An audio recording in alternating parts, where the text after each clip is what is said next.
Hello, hello, hello, everyone. Welcome to the Wizard's Table podcast. Thank you so much, everyone, for joining us. We love you so much. We are glad you are here. We appreciate each and every one of you. From my heart to yours, from Mistress B's heart to yours, and of course, from Andrea's heart to yours, too. I am your host, Ken Allen, and of course, Mistress B is also your host. Absolutely, here I am. And that's right, baby. And you look great, girl. I love you.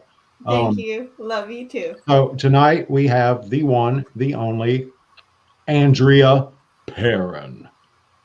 Andrea Perrin, thank you so much for coming on, baby. I appreciate it greatly. It means a lot to us, to our audience, to Mr. Spee, to the Wizard's Table podcast. Oh, it's my pleasure to join you. I've been looking forward to meeting Mistress B. I have been looking forward to doing your show. We scheduled, I guess, a month or so ago, and we've had the pleasure of talking on the phone several times and really kind of opening up, getting to know each other, which makes it absolutely, hello, Laura. It makes it, all the more enjoyable because I don't feel like I'm coming in. Oh, I don't need to be so formal, Robert. Just please feel free to call me Annie or Andrea. There's nothing formal about me. There truly is not. I'm chill for an old lady, I am, and when people ma'am me, I'm like, what? What did you just ma'am me? Did you?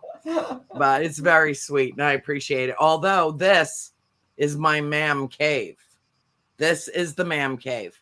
And it is, hi Liz, it is my my happy place. This is where I do where I put the produce in production is Love right it. from here on my English roll top desk, which you cannot see. Um, and usually with my little dinky dog in my lap right now. I'll show her. She's napping, but I will. Hi, Liz. She is, when she wakes back up, I'll show her off to everybody. But it's the holidays, and we've got um, a disaster on our Yes, hands today, an that's right. absolute disaster. And yesterday, Ken, when we talked about what we were going to do and how we were going to open the show and just going over, thank you, Laura, um just what we were going to discuss.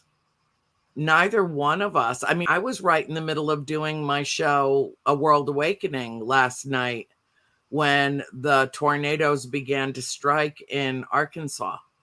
Yeah. um I don't know. I don't know why I didn't feel it. Maybe I was just so focused on my guest and our conversation, but our whole conversation was about processing grief. It Mm-hmm. was almost as if we knew there was a boatload of it coming our Mm-hmm. way. And I'm sorry, but when 6 of 50 states are so adversely affected, this is a national emergency. This is all hands on deck. Get the cavalry down there, get FEMA down there, get the army down there, get the volunteers, get the electrical companies, I mean, this is a 200-mile plus long Katrina that Yes, just cut Kentucky in half. yeah. Absolutely, and our hearts go out to everybody affected by this. It's something that none of us could have anticipated, but all of us should be aware of and should participate in. So, from the Wizards table, if we find any way to donate or figure out some Yeah. relief for these people, we'll post it on our page. Good. I'm going to share the website. I'm sorry. It's been such a long day. I woke up at 4:30 this morning. It was like I felt this urgency, like I knew something was really wrong, but I didn't know what. And I put it on the news, and at 4:30 this morning, I'm looking at hi Joshua. I'm looking at a scene that didn't even look real to me because, first of all, it was so dark. There were no lights other than the camera lights. And it just it looked like a swirling mass of wood and metal, twisted shards, like little, like Hot Wheels cars just thrown into the middle of a landfill. That's what it looked like. Yes. Last night at 4:30 in the morning. And I was just transfixed. I mean, it didn't even look real. It looked like it was created with CGI. Right. The photographs and the video taken of the biggest of the more than 30.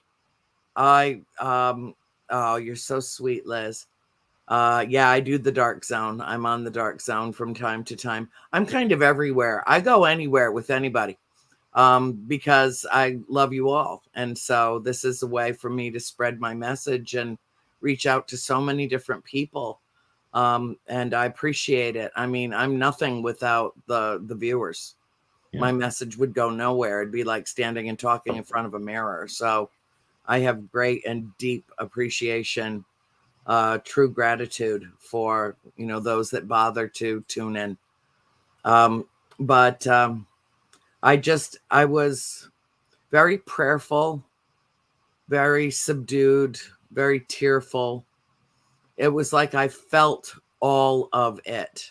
I felt the loss and the grief and the pain. And I could feel that people, yes, Catholic Charities of Kentucky is excellent. They make sure that things get where they're going, where they need to go, and expeditiously. I was absolutely overwhelmed with the amount of loss because I've survived a tornado. I know what the aftermath of it looks like. And that was an EF3. This looks much worse than that. Hi, Sandy. This looks, and so much longer, so much wider. I mean, it really didn't look, it didn't look real.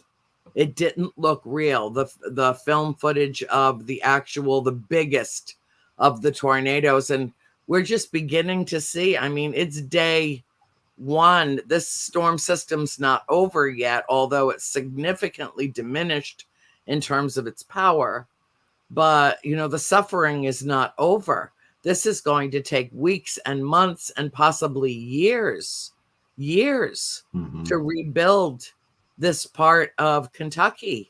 And this part of Arkansas and Illinois and Ohio was struck. And I mean, it's, oh my God. Oh my God.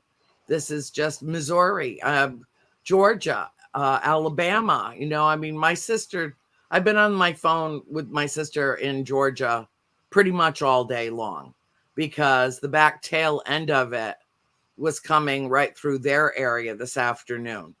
So needless to say, I was concerned and made sure that they stayed in touch. But, one of the things that I talk about a lot when I do lectures or I do interviews is I talk about grief and loss, because in the midst of a global pandemic, on the other side of which we will all know someone who has succumbed to this virus, or we will know someone who has lost loved ones to this virus. Yep. That's right. Absolutely. It is the paradigm shift. Nothing will be the same on the other side of this. Nothing will be.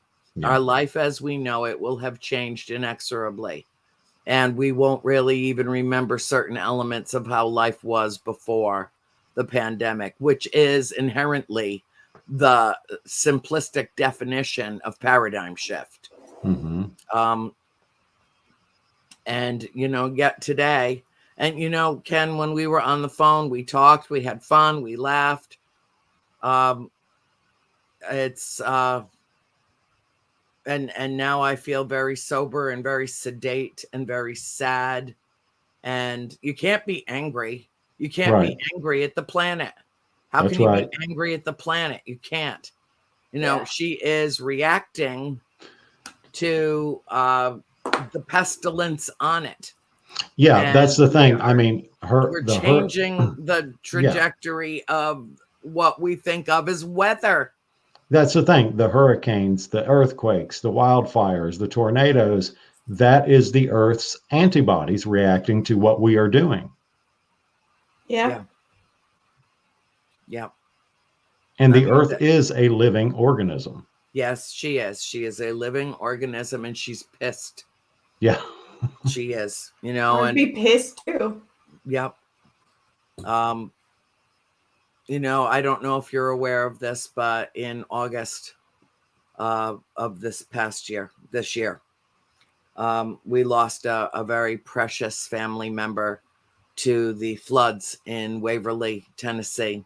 My 7-year-old great niece was swept away and drowned in the flood that tore through Waverly. Her mother drowned, and then she was revived, which she wishes to this day had not happened, that they would have just let her go with her daughter, who was the center of her universe and the light of her life, and my nephew Brendan's daughter.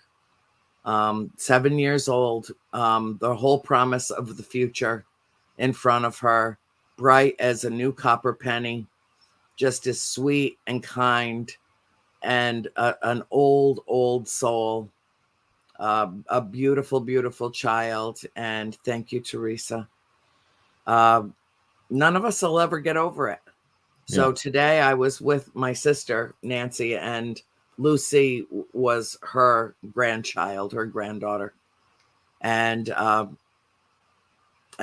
she just looked at me with tears in her eyes as we were parting ways this afternoon. I'm leaving for Georgia on Monday, so I needed to bring her Christmas gifts and gifts for, you know, the whole family. And I had to do that today. And as we were parting and just holding on to each other, she pulled away from me for a moment, and she looked up at me and she said, I know exactly how all of them feel. I feel it with them. And I said, yes, honey. Yes, I know how much it hurts to have someone ripped from your arms. I know. You know, so she's revisiting the trauma of losing her grandbaby all over again. These storms went right through the exact same area that leveled the house, that, you know, in a storm, a flash flood that leveled the house that she and her mother lived in. Just collapsed the walls, and they were gone. And they found her body the next day, more than 2 miles away from her house. Wow. And so, yeah, we've been talking lately in on numerous interviews a lot about grief and loss and life and death and afterlife. Because if there was ever a time in the course of our evolution at this point in our lives, as we are where we are now, and I truly do believe we're all here with purpose and reason to experience this particular time on the planet. We have to lift each other up and help each other understand that death is a transition. It is transformational. Energy is neither destroyed nor is it created. That's right. It merely exists, and it transforms.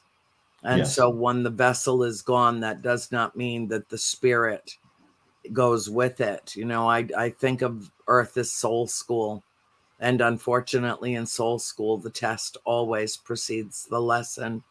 It's the most difficult thing. So it doesn't matter how good a student you are. It doesn't matter if you sit at the head of the class with your hand up, pick me all the time. It doesn't matter how many copious notes you take. Life will kick you in the teeth. Yes, it will flatten you. It'll take a 2x4 to the side of your head It will rip your loved ones away in a wild, raging river that used to be a creek, or a wind that can't be measured.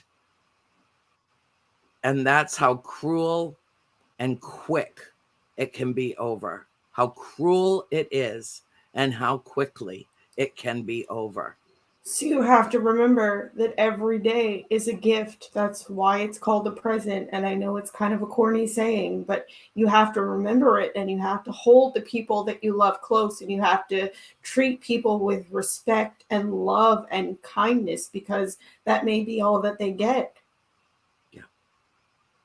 Yeah. And then their lives could be over. Yeah. Just Absolutely. that fast. Yep. Well, Andrea, can we talk about?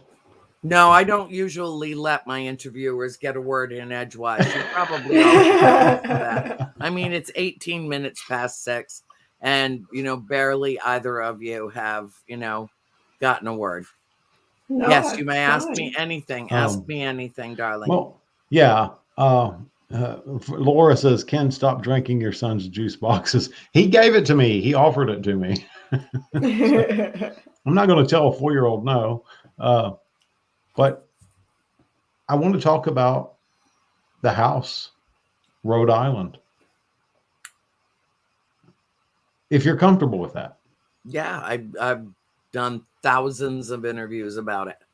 There's nothing I haven't discussed about the house. So can you just, take us back and how it all got started and all those good things? My mother found the house for sale in June of 1970.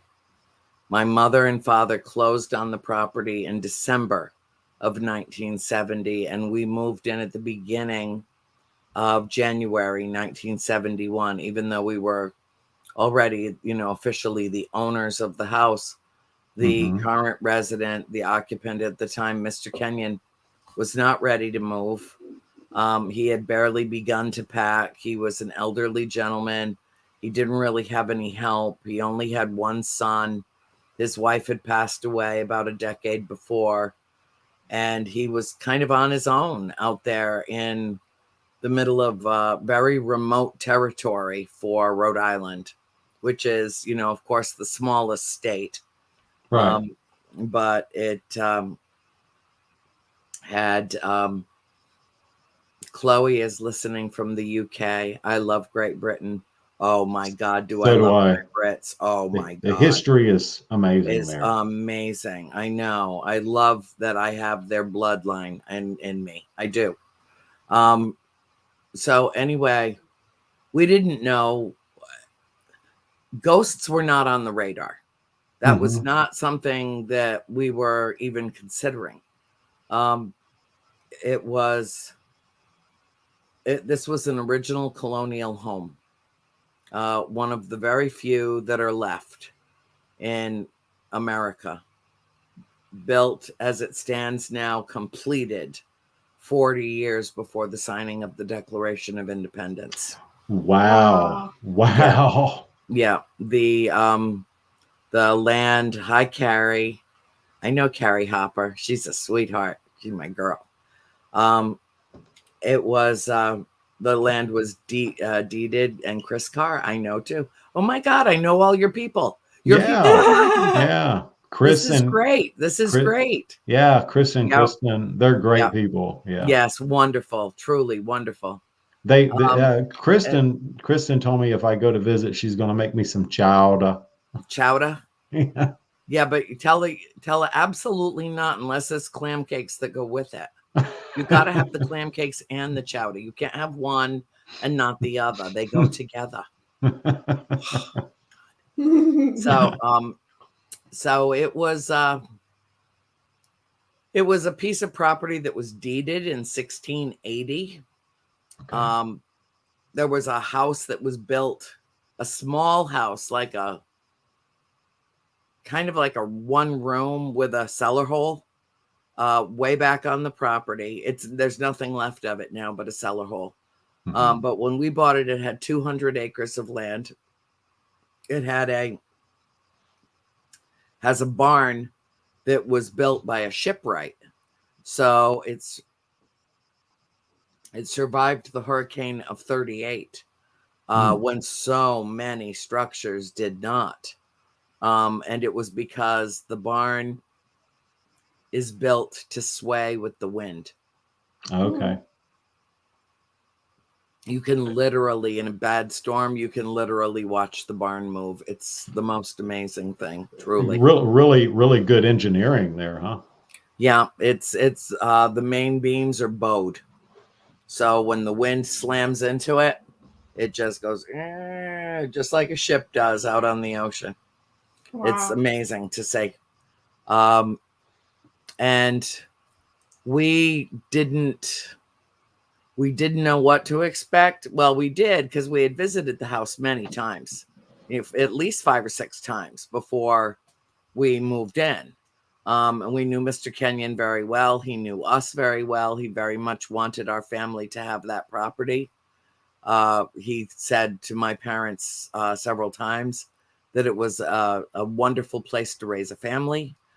He was, really excited about turning it over to us, and yet he didn't want to leave.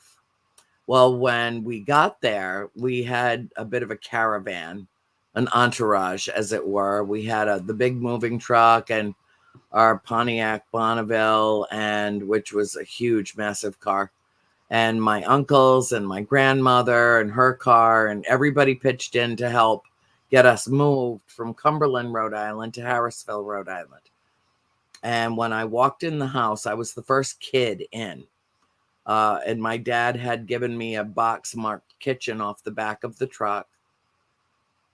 And I walked in the door to the parlor, which was the closest door to where I was standing, took a hard right into the dining room, finding Mr. Kenyon packing up belongings, his wife's china, out of the built-in china hutch in the dining room. And I walked over to the table and I said, "Good morning, Mr. Kenyon." And we had a very nice but brief conversation. And then I picked up the box and I turned. And when I did, to go through the room into the front foyer and then into the kitchen, there was a man standing in the corner that I had not seen when I walked in the room. But I was really focused on Mr. Kenyon. It would, make sense that I, would not have scanned the whole room, which was quite large. I just walked directly over to him. I did not see the man in the corner, or the man wasn't in the corner. But when I turned around to walk through to the kitchen, he was there.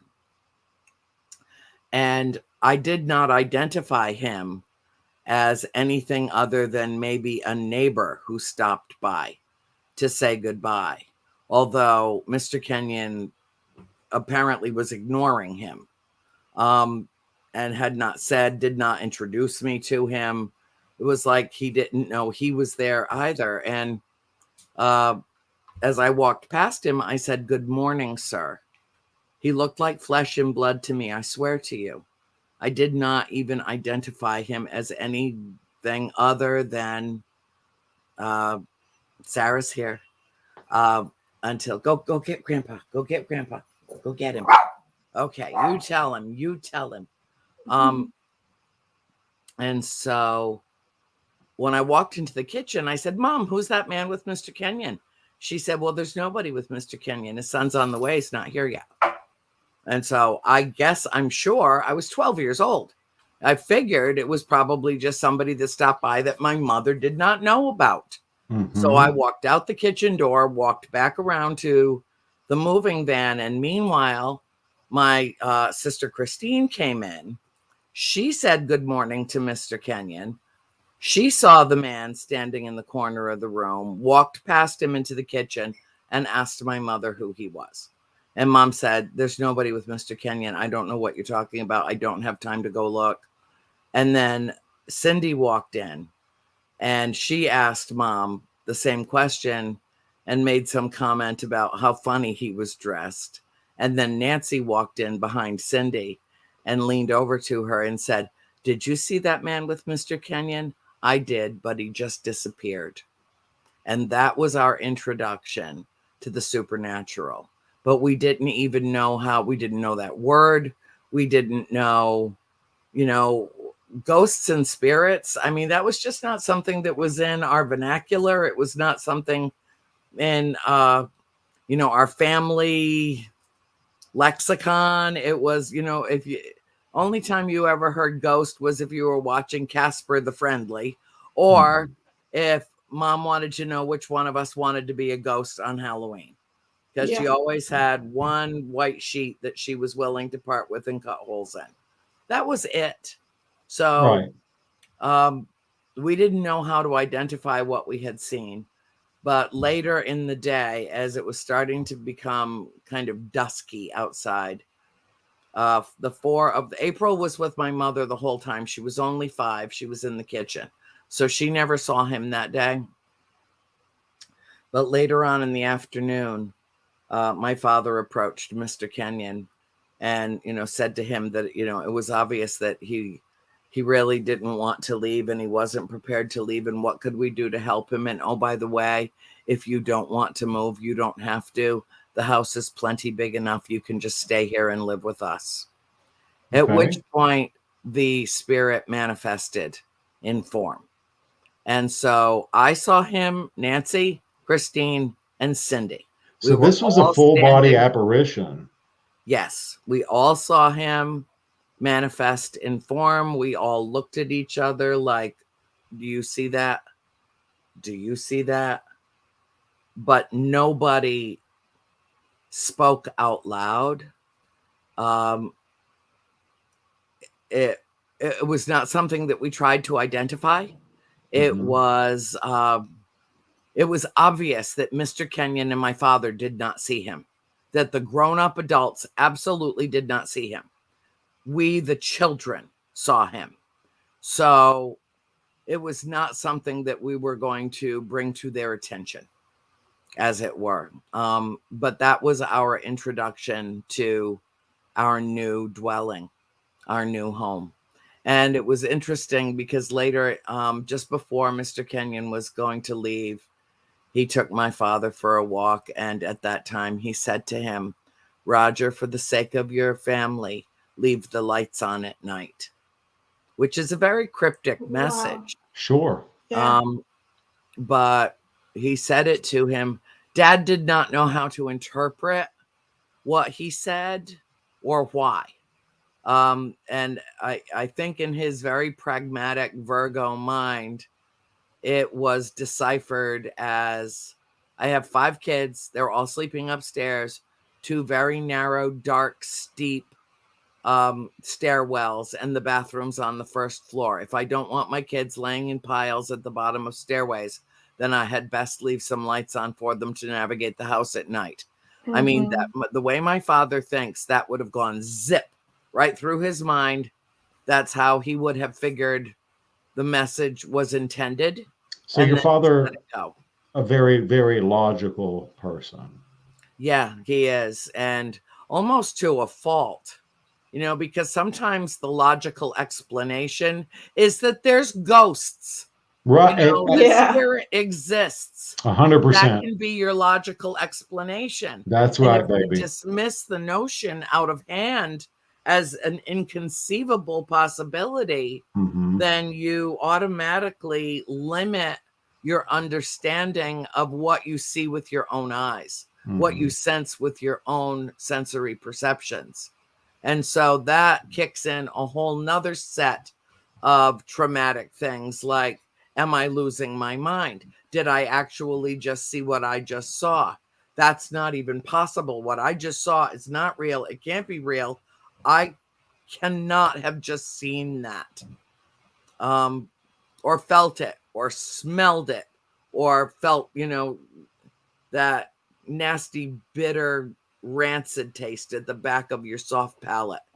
I mean, there were times that it was like the smell of death in that house so permeated it that it really did feel like you were ingesting rancid meat. So that brings me to the question. You did smell things. You did hear things. You did feel things. You could taste things in the air. Yes. Yes. Yes. But it was when my third eye opened.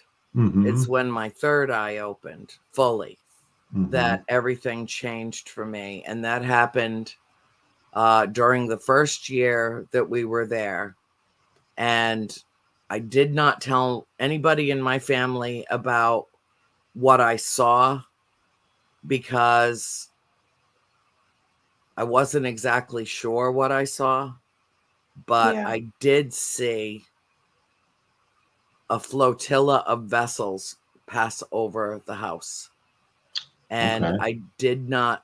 I knew that it wasn't from here. I knew that it wasn't from here. I knew that what I was seeing was from another world. But I was so shocked. I was so stunned. I lost time. I had an experience unlike any other experience that I've ever had in my life. And I didn't even tell my mother about what I saw for at least 2 years. At Oh, least wow. 2 years. Wow. And I always told my mother everything, but not this. That's a And long time to hold that in, Andrea. yes, it was, but I had to think about it first. I had to think about it. I had to read everything that I could about what I thought that I saw and educate myself. And there was nothing out there about UFOs. I mean, just about nothing out in the early 70s about the phenomenon. So, and there, God knows, computers hadn't really been invented, personal computers anyway. Right. Computation systems were at work in the world, but we didn't all have one sitting on our desk. My God, I mean, the Mr. Coffee machine hadn't been invented yet. The cellular phone had not been invented yet. Right. Right. And the dishwasher had not been invented yet. So this was 50 plus years ago. Mm-hmm. And it was a different time, a different age. This subject was about as taboo as it gets. I mean, the only thing that you could discuss that would put people off more is, blatant sexual activity. I mean, that would be about the only thing that you could discuss that would be like, oh my God, that's off, off color, off limits, off the charts, Mhm. off Yeah. the planet. Goodbye, get away from me. Right. I mean, that was, it was a very, what's the word I'm looking for? Taboo. No, I already used that one. Patrician kind of, it was just not discussed in polite company. Okay. Yeah. There's the exact word that I want to use for it, but I'm so friggin' tired that I can't think of it right now. And the instant that we're done with this interview, I will immediately remember the word that I was searching for. But yeah, that's okay, because that does happen sometimes. Maybe if I drank juicy juice out of a juice box, something would kick into, my brain. I'll just rely on coffee. I will just rely on coffee. So like within a couple of nights of living in the house, my sister Cindy started hearing voices in her room that were very disturbing. And she came and put herself in bed with me. And I asked her what the problem was. And she said she heard voices and they were all saying the same thing at the same time. I asked her obviously what they were saying. And that was the first time I ever heard the phrase, there are 7 dead soldiers buried in the wall. There are 7 dead soldiers buried in the wall. And they would say it over and over repeatedly. Thank you for understanding, Carrie, because really, I mean, I just had a total brain freeze on a word I've probably used 500,000 times in my life. Oh, God. Coffee. Cheers. Oh, right. Amen. Mm. So, Nectar of the gods. yeah. So, okay, I'm Ken. I skip around a little bit. But you're okay with that, right? I am. Let's talk about when your mother said, okay, your mother said, okay, enough's enough. I believe what's going on. She experienced it herself. Let's get a hold of Lorraine. Let's get a hold of the Warrens. That never happened. It didn't. Absolutely none. No. Okay. No, you will find that my trilogy of books, House of Darkness, House of Light, bears no actual resemblance to The Conjuring. The movie The Conjuring was literally conjured up in the minds of two inventive, imaginative, very creative screenwriters who unfortunately relied on the pre-sale ability of Hollywood to rely on method and formula that is, if you mention things like that, you would be taken to talk to a priest. Yes, I hear you. Yeah, okay. Gina, I totally get it. I totally do. No, it was The Conjuring is nothing like our story. Our story is so much more involved, so much more dense, dark. There were, when James Wan read my books, he said, oh no, hell no, we cannot tell this story, because what would be the point of making a movie that no one would stay to watch to the end?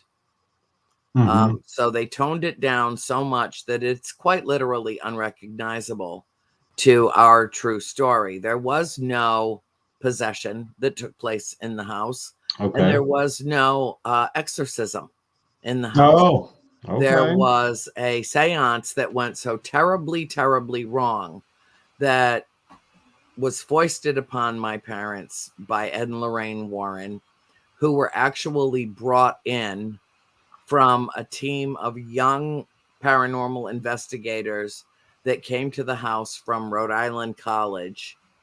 They said my mother called them. My mother said, no, I have no memory of calling anybody and asking anybody for help. Absolutely not. But I believe that there was some kind of spiritual manipulation that was going on, because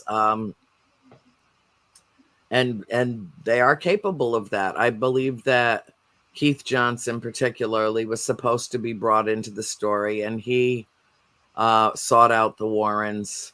He was just a teenager. He was only a couple of years older than I was, and a freshman or sophomore college student when they came to the house in August of 1973.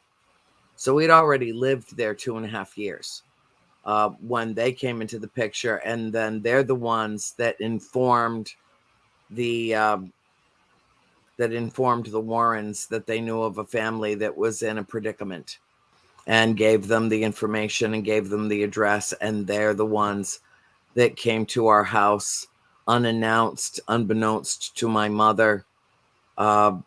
And she was kind enough to let them in because it was freezing cold out. And Mrs. Warren came in the house and she said, I sense a malignant presence in this house. Her name is Bathsheba. She described her as malicious, with her intent to be malicious. She described her as someone who wanted to make my mother's life miserable.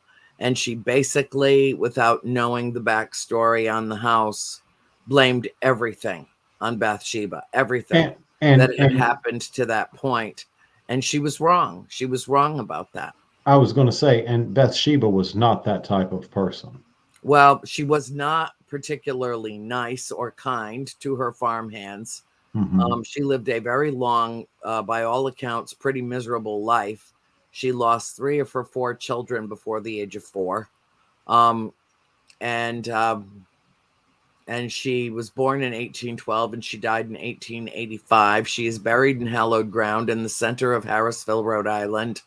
And had she done what she had been accused of in life, there's absolutely no way that she would have been buried in the middle of the Riverside Cemetery next to her husband and her children. That's right. There's no way. Right. So, one of the in a lot of ways, House of Darkness, House of Light, it's not a history book. We don't know enough about the history to claim that it would be a history book. Only one of the spirits that was in that house ever self-identified, and it was the little boy that my sister April played with in the chimney closet upstairs. Other than that, we don't know for certain, nor will we ever know for certain who exactly they were. That we won't. No one ever walked up and said, "Oh, hello, by the way, my name is." That's not how it works. They pop in, they pop out, they manifest, and, you know, depending on the energy that's available to them, I presume, manifest in different forms, and have different, it's just different according to, I think, what energy is available to them at any given moment. But Bathsheba was not an Arnold, and Bathsheba was not a Richardson. She was born of the Thayer and the Taft family, both of whom were very prominent families, very wealthy, families of great means, who both participated in the building of Providence and Brown University specifically. And why she ended up with a farmer out in the woods of Harrisville, Rhode Island, I will not ever be able to tell you that. But it seems to me that she was an easy mark. She was the one that Mrs. Warren felt like could be, you know, vilified, villainized, you know, whatever. That she copped the blame for everything that my mother told Mrs. Warren, who she trusted, you know, to keep it to herself. They had a verbal agreement back in the days when that meant something, not to disclose our story. And then she and her husband did. I don't think that they meant to. I think they were so fascinated by what they experienced at the house that it kind of got amalgamated into their stories that they told at different colleges and universities that they toured around at that time, doing lectures on paranormal activity. But somehow, no, the boy was about maybe 5 or 6, not 12. I was 12 when we moved into the house. You loved the house, didn't was you, Andrea? a long, tedious ordeal coming to terms with. And you loved that house, didn't you? Yes, I do love that house. Present tense, love that house. Yeah. I will never live in that house again. I don't want to live in that house again. And not because of the spirits. I don't need to live in the house to commune with the spirits in the house. That has no bearing on my communication with them. And I don't ever want to live in an environment that is that inhospitable again. So freezing cold in the winter and so blasting hot in the summer that it is literally unbearable in terms of environment. Yeah, you told me that during the winter time, because of that house, that it cost your family 10 grand to keep that Well, house it does heated. now. It does now. It didn't cost that then, but it was still a fortune. Do I think that the Warrens were legitimate? I think that the Warrens were absolutely legitimate. I don't think that anybody would, you know, I mean, these were people that were well educated, deeply devout Roman Catholics, believed in the power of love and faith, also legitimately accepted the notion of evil and darkness, and were what we refer to as demonologists. Now, I don't, if there was a demon in that house, it was the medium that Mrs. Warren brought to that house that let it in, because it wasn't there before that night. And whatever it was that attacked my mother that night had all of the power and the resources at its disposal to have killed her. It didn't want to kill her, or it would have.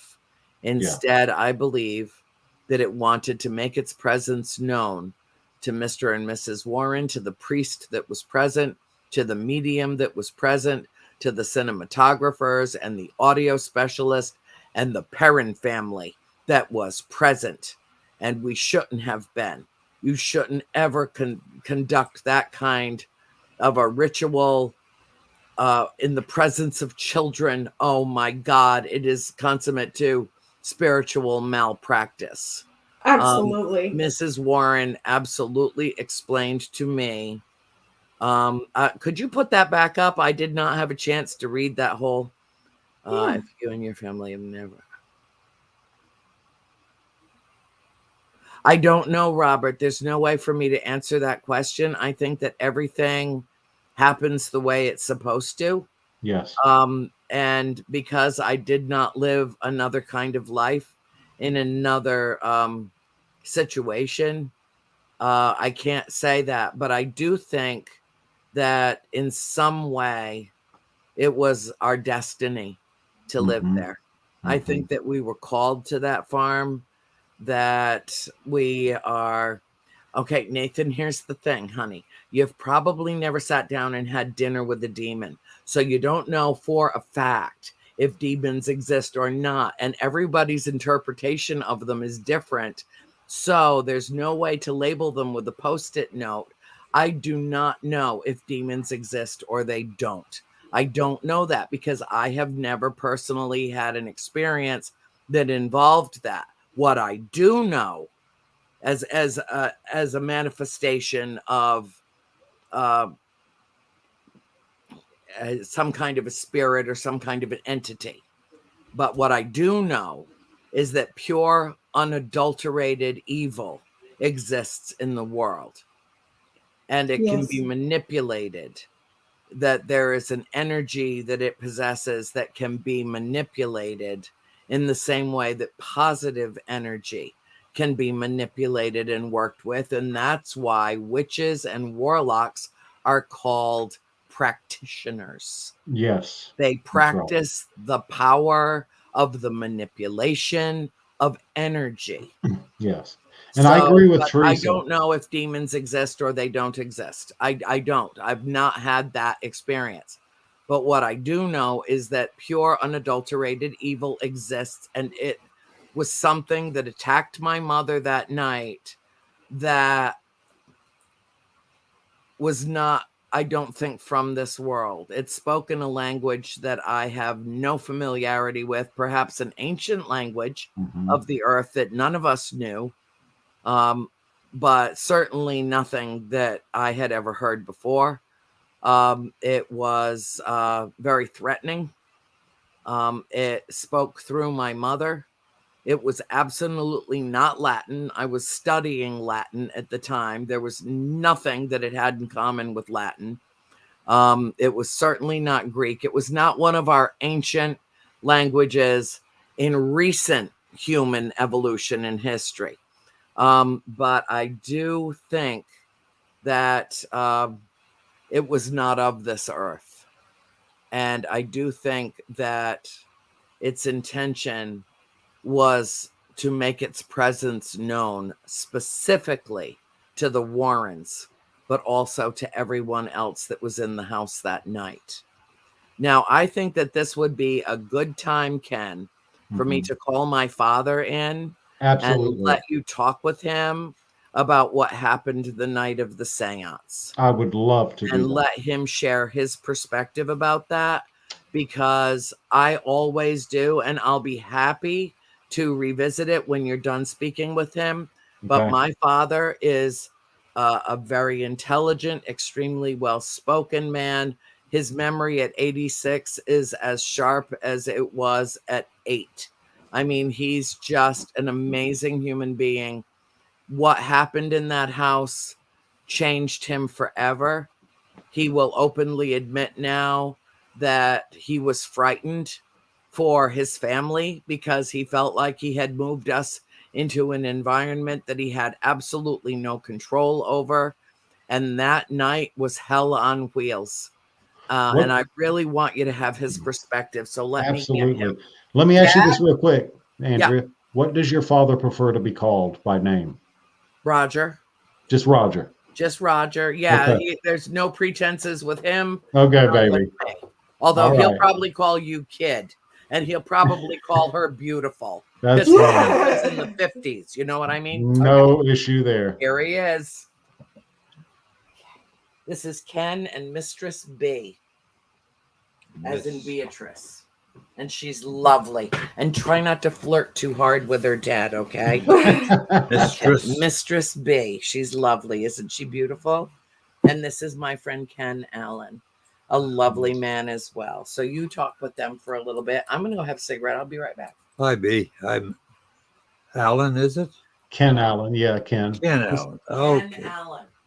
Ken, I like that name. That's good. Well, thank you. How are you doing, Roger? I'm doing not too bad for an old guy. All right. Well, you look great. You look young. You must be drinking a lot of milk. I drink a lot of milk, eat a lot of ice cream, don't smoke, don't drink. Amen to that. Don't eat fried foods ever. I eat baked, broiled, or boiled. Yeah, I like broiled food myself. So, absolutely.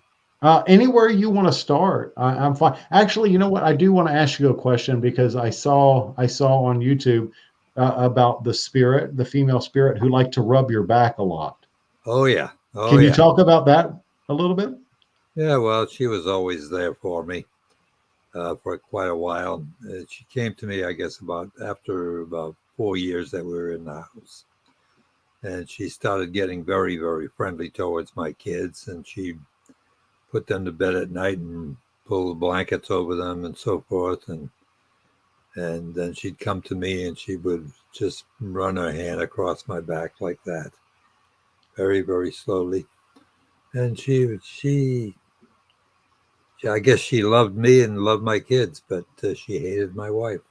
Yeah, because the wife stood between us. Right. Yep. So, but she was all right with me until one day when I got very angry, and I guess I insulted her, and she stayed away from me for about 6 months. Wow. Now, did that kind of hurt you? Did that bother you? Yes, it did. Yes, did it? Because I don't like to hurt people's feelings. Right. You know, that's the way things are with me. And you felt a connection with her, didn't you? Oh yeah, without a doubt, there was a connection. And she was,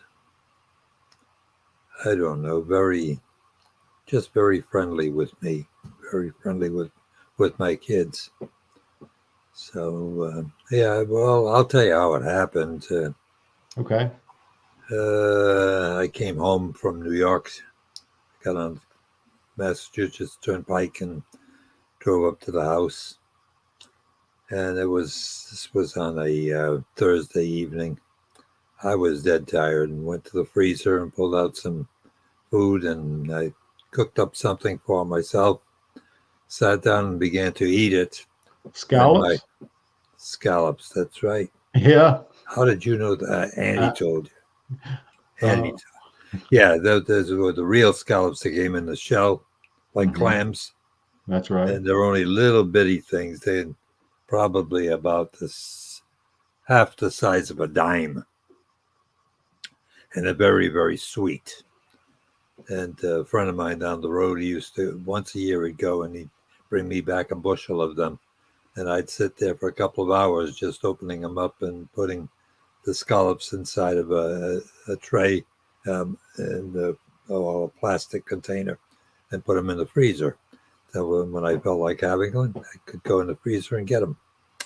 So anyway, I sat down at the table. I began to eat that when my wife walked in and said, hey, Rod, she says, you know, Monday's Labor Day. I said, yeah, I know, but I'm not going anywhere. I'll be here with you and the kids, and we'll do something. And she says, well, that's not it. She says, the day after Labor Day is when the kids go back to school. I says, oh, that's right. Yeah, I forgot about that. Because in Rhode Island, as well as all of New England, I think, that the kids go to school the day after Labor Day. It's not like here in Florida where they go at the end of August. Mm-hmm. So I just looked at her and said, "Well, let me finish eating." She says, "I'm tired." I said, "Why can't we just go tomorrow instead of today?" She says, "Don't worry about it." She said, "I know you've been driving and everything." She says, I'll take the kids." So she took off with the kids, and I stayed in the house alone. So I continued eating until I heard footsteps on the cellar stairs. So I looked out the window to see if my wife had gone down the cellar stairs from the other end of the house. And sure enough, she was not. The car was gone. They had gone. My wife and my 5 girls. And then I continued to hear more footsteps, and then all of a sudden the cellar door opened up in the foyer. And I says, "Oh boy, she must be here." And I waited, and I was like maybe 8 feet away from the foyer. In the foyer, you have a front door, you have a cellar door, you have a staircase going upstairs to a bedroom, and another door goes into the dining room. And the door opened up about halfway, and I saw like a cloud sort of fly and move into the foyer.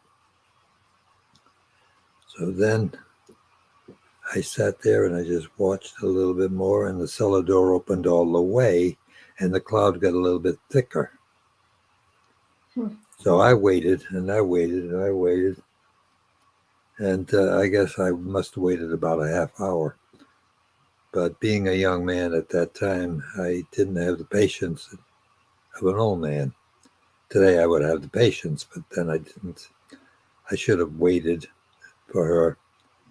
But after waiting an hour and 5 minutes, I just looked up and I says, "Look, old lady, just either come and sit and talk to me or get the hell out." And she got out. She slammed that cellar door, went down the cellar stairs, and I didn't hear from her for ages. And then I started going down the stairs every day, and I'd say, I'm sorry, I called you an old lady. I'm sorry I was nasty to you." And I did this for about 5-6 months. And she still would not come to me. She was angry. I pissed her off, plain English. So one day I was up in the kitchen and I felt thirsty. So I went to the pantry and I turned the faucet on and there was no water. I said, "Now what in the heck is wrong?"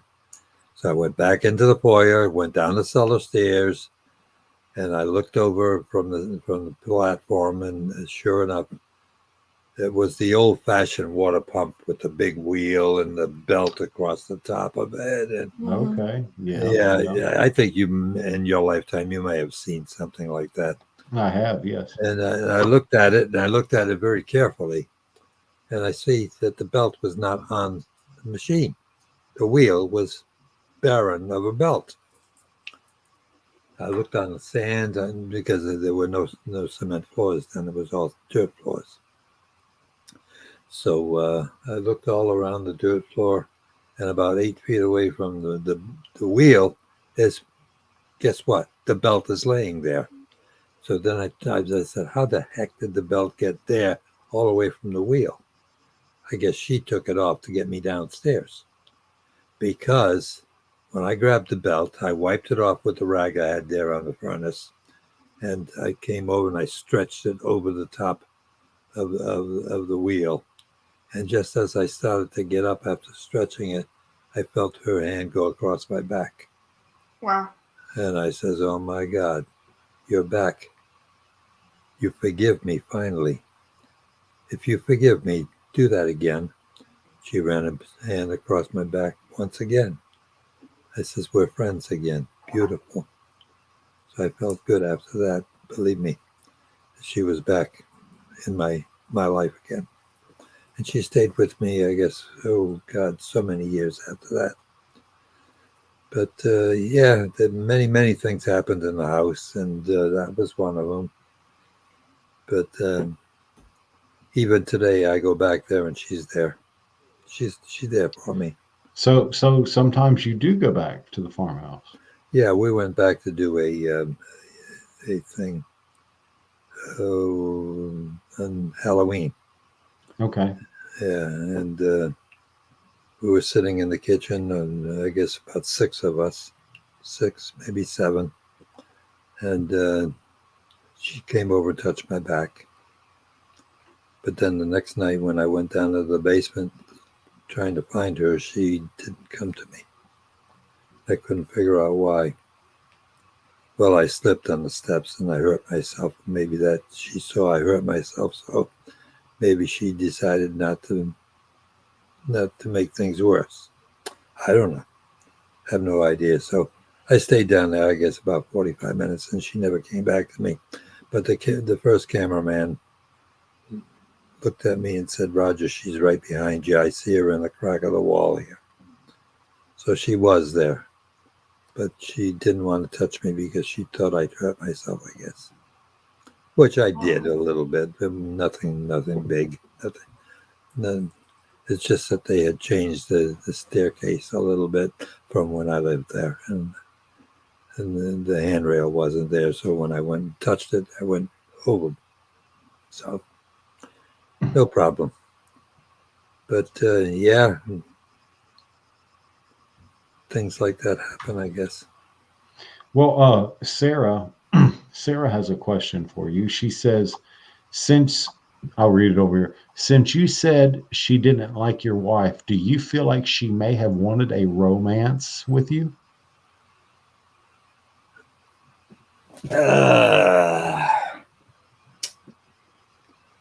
Yeah, remember, she was Mrs. John Arnold, as far as Mhm. I'm concerned, because we researched it. Right. And we never knew her first name. And when her husband died, she hung herself in the barn. Hmm. And I guess she was maybe a little bit lonely being by herself, and she took a liking to me, I guess, and my kids. So she may have had kids of her own. But yeah, I think she did take a liking to me in that respect. Yeah, I really do And believe that. and you felt completely comfortable with her. No, you didn't feel threatened in any way, Oh shape, or form. God, no, not one spirit in that house threatened me. Not one spirit. Not one spirit. Remember, my uncle was the dean of the Sacred Heart College in Rome, Italy, for Okay. 37 years. Okay. He worked right there with the Pope and everybody else in the Vatican. And one day, one summertime, every 3 years, he came back home to Rhode Island and spent 3 months with us, 2.5 months. And he came to the farm, and my kids told him what was happening, and my wife told him what was happening. And when he left, he never talked to me about it. But he left, and he went back to Rome. And about 2 months later, I was in the living room, and I see we had like a circular driveway, dirt, and Hmm. I see this big, beautiful limousine pull up in the driveway. Big black limousine, and I see this priest get out of the back seat. It was a priest because I could see the Roman collar on his shirt, and he came walking, and I didn't wait for him to ring the bell. Well, no bell; he had to knock. I didn't wait for him to knock. I just opened the door and I says, "Can I help you?" And he says, "Yes, you must be Mr. Perron." He spoke in broken English. He was Italian, and there was an Italian accent that I gathered right away. And I says, how did you know my name? And he says, "Well, I was sent here to you." I says, "Who sent you?"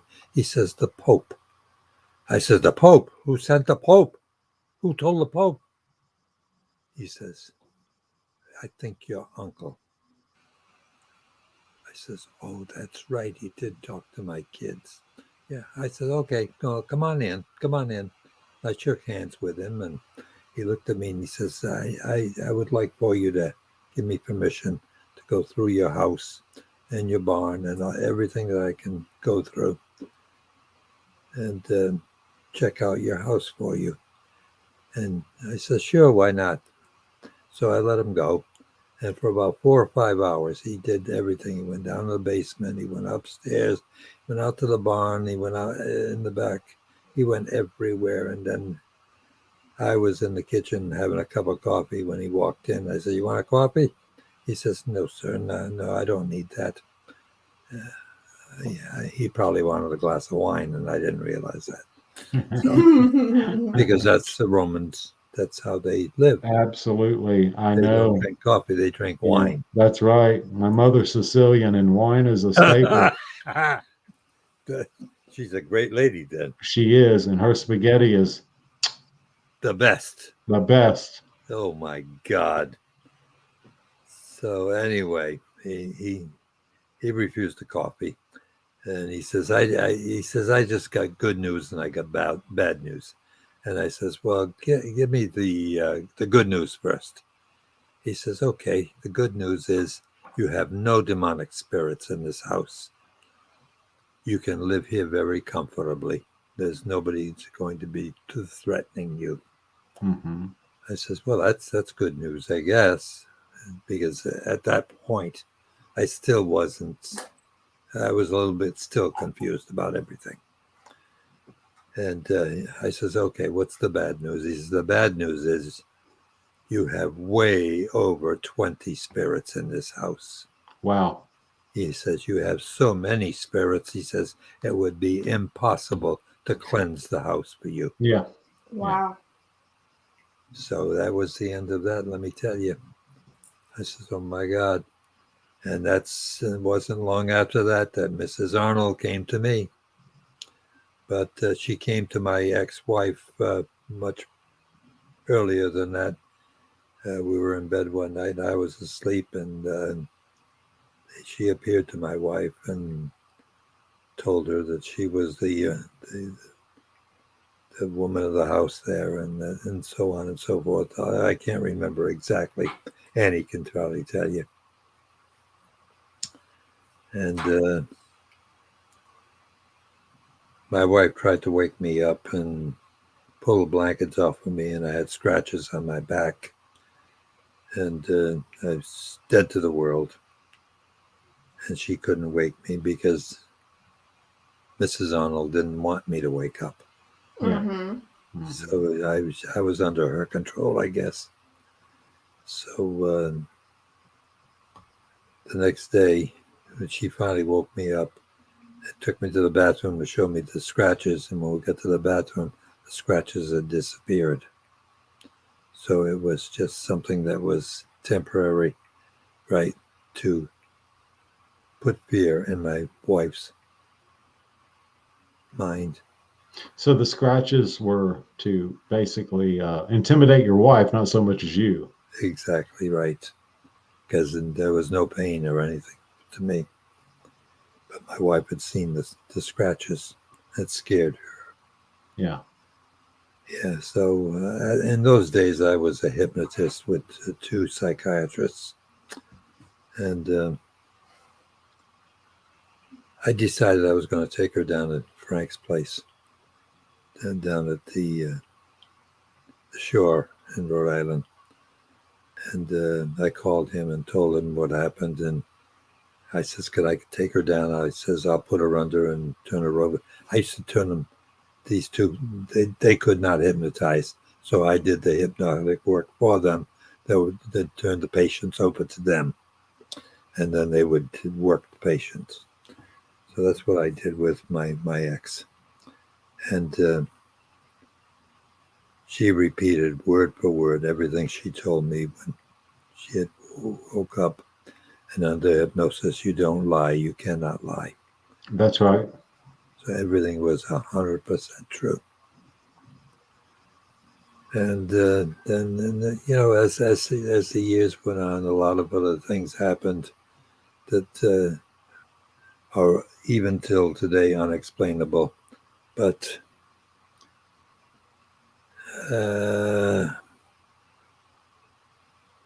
that's when it wasn't long after that we met Lorraine and Ed Warren, and then other things happened. You probably heard about the seance.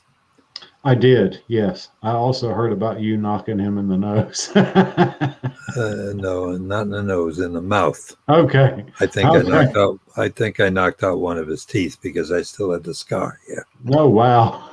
yeah. So, but no, I walked in the house from off the road, and because in those days I was in the jewelry business, and the mafia Right. guys were working for me and making stuff and getting me stuff and so on and so forth. And I started doing business with Home Shopping, QVC, and so forth. But I walked in the house because I had just seen out in the yard about 4 cars. Mm-hmm. And as I walked in, I see all these people. There was a priest. There was a reporter from the Bridgeport News, I think you call it. There was the man that wrote Life After Death. There was a whole bunch of people. And I said, what the hell is going on here? And my wife looked at me. She says, well, the Warrens just came in from Connecticut, and they would like to have a seance with me and you. And I says, no way in hell. There's not, no, I don't ever sit in a seance. I says, that's looking for trouble. And she says, well, you don't have to sit in it. She says, but they came a long way. We got to do that. I got to let them do this for me or for them. And I says, no way in hell. So I walked from the dining room into the living room, and I just stood there as they got together and started talking around the table. And the woman that was the, what do you call them? She's a medium. Medium, that's it. Medium, yeah. Right, and she started, and she didn't work at it for 2 minutes, 3 minutes. And all of a sudden, it was like the lights dimmed down. My wife started talking in a foreign language. She sat in a chair and her whole body got all tangled up together, and her arms and so forth and her legs. And then all of a sudden I saw her chair come up, raise up off the floor, and come flying towards me in the living room. Mm-hmm. Holy shit, what the heck's going on here? Mm-hmm. And she smashed her head on the floor, and I thought, oh my God, she must have killed herself. You stupid people. And I bent over and I tried to help her. And as I tried to help her, he kept pulling on my I had a jacket on still. And he kept pulling on my jacket and pulling on my arm and telling me to get away. That he would take care of her. I said, you get away from me, you son of a bitch. And I finally, I just had enough. I turned around and I just whacked him as hard as I could. And he flipped over. Wow. And I got up at that point. My wife was still laying there, and I told everybody, I said, you get the hell out of my house and don't ever come back. And I worked on her for a while, and I got a cold rag, and I started, and she was breathing all right, but she was still under this control of whoever it was that, I don't know. But I'd had enough of this kind of stuff. Right, sure. And it was one thing after another. You know, I always said, don't mess with me or mine. And that included my wife and my daughters and so forth. And I was young, impetuous, and didn't have much patience. And I probably hit quite a few guys that came over and tried to mess with my kids. Because I couldn't put up with it. But that's a story I'll tell you another time. So, because it's just, I had to protect my family. Absolutely. 100%. And you did that. Things I did, I even took the assistant principal. I pretty much knocked him out too. So, but today I probably would have ended up in jail for what I did, right, to hit these people. Things were different back then, wasn't it, my friend? Oh yeah, then things were a lot different, and I could control. I didn't need the cops to come over and control for me. I That's did it right. myself. I did it Amen. myself. Amen. So, but if you guys have read the books, and I hope you have, you'll get a lot of stories that are very true. All of it is true. It's within these books. Annie and her sisters and her mother and I all got together and put everything down there for you. So it was less of an insidious sort of situation and more, it sounds like roommate squabbles. There was a little bit of jealousy, there was a little bit of mischief until the Warrens got involved.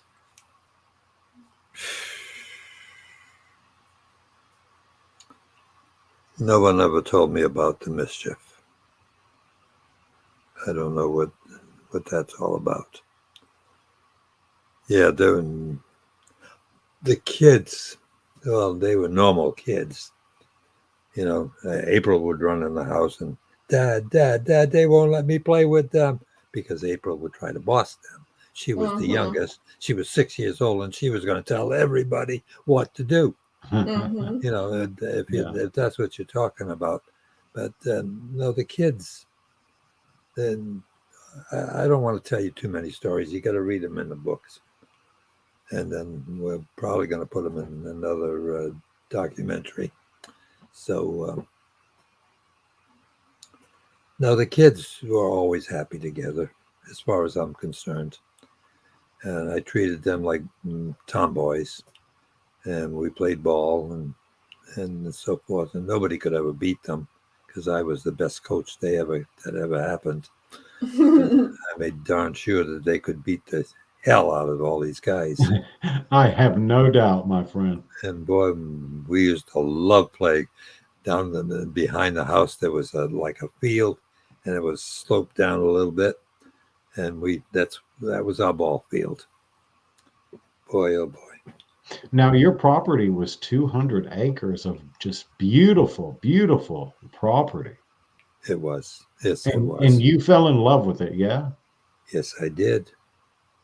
Yes, I did. And if I had to start it all over again, do it all over again. When my wife came to me after we were there almost 10 years, she says, I'm going to give you an option. Give me a divorce or sell this damn farm because I'm not living here anymore. I should have given her the divorce because I'd still be there. Wow. Yeah. That was the most beautiful place. I really enjoyed that farm.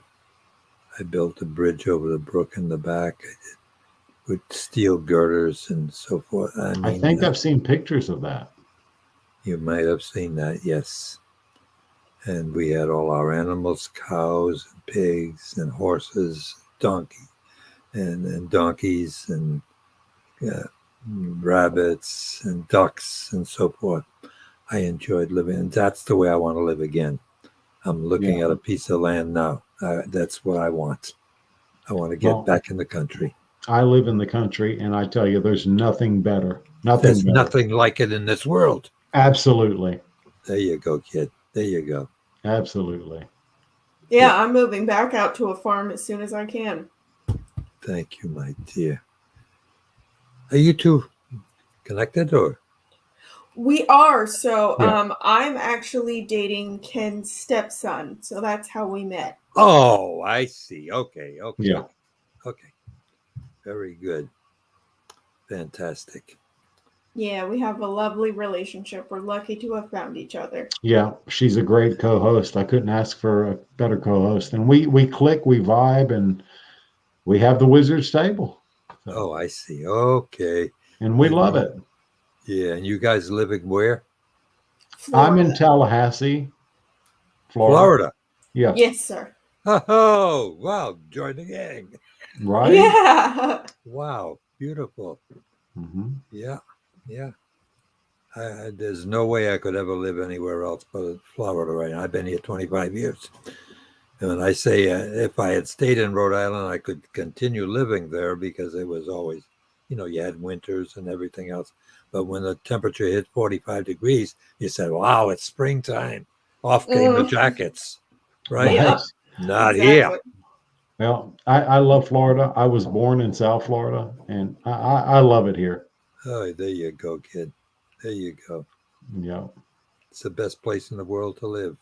absolutely. Unfortunately, that's true because we're getting about 1,000 people a day moving into Central Florida.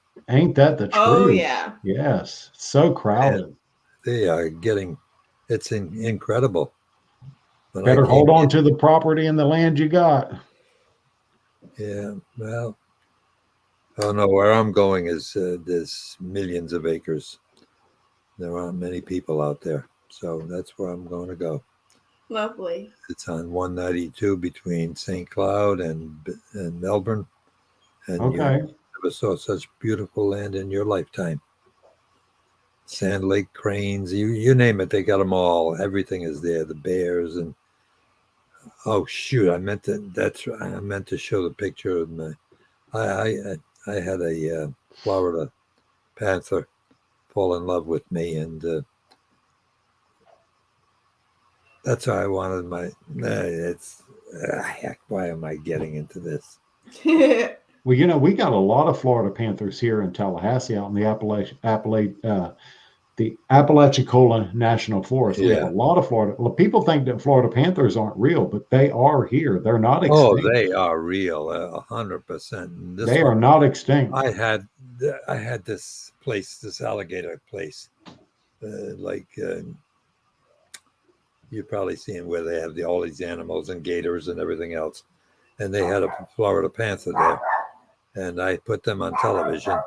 And I remember April, the girl that was taking care of all the animals, one day invited me to go with her to feed the animals. So I said, okay. So we fed some bears and fed some gators and so on and so forth. And then when we got to this cage, she says, but you can't come in here. She says, that's a Florida panther, and she does not like men.